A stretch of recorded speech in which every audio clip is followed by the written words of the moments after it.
Hello साथीहरू नमस्ते good morning सबैजनालाई। आज त हामी बनाएको छौँ हेर्नुसँग चाहिँ बनाएको जङ्गल हो।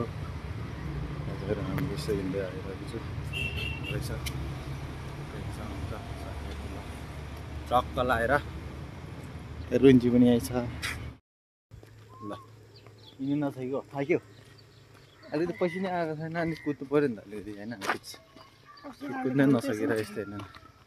अब एक खतरा खालको यस्तो खालको उकालो आउँदैछ। त्यो उकालोमा त सही नम्बरको गियर कतिको गियर कस्तो पिकअप चाहिँ कति दिँदो रहेछ हेर्नुपर्छ त्यहाँ। नभए त उकालो नै चल्न सकेन भनेदेखि भक्कु उकालो भनेपछि उदोबाट जाने अलिक सिधो बाटो भयो त्यस्तो कुरा होइन। त्यो उकालोमा जानुपर्छ कतिको पिकअप रहेछ मजाले बाटो लागेको छु बिहान बिहान। सो गाइज हामी चाहिँ यसो फर्किँदैछ यो मै ट्वेन्टी ल्याएर नयाँ अब यो नयाँतिर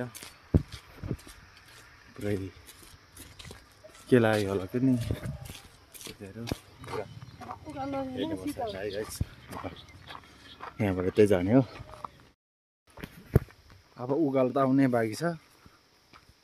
तिमी अगाडि हिँड्यो अगाडि हिँड्यो अलिकति पिकअप कतिको रहेछ हेर्नु पऱ्यो नि त्यहाँ कन्डिसन कस्तो रहेछ होइन गाइज उकालोमा।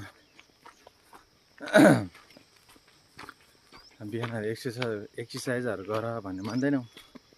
अलिकति हिँड्ने बित्तिकै एक्सर्साइज हुन्छ अरे हिँड्न सकिँदैन भन्थ्यो नि। अब बल्ल 2 दिन भयो। अब जिन्दगी यात्रा सुरु गर्नु पऱ्यो नि।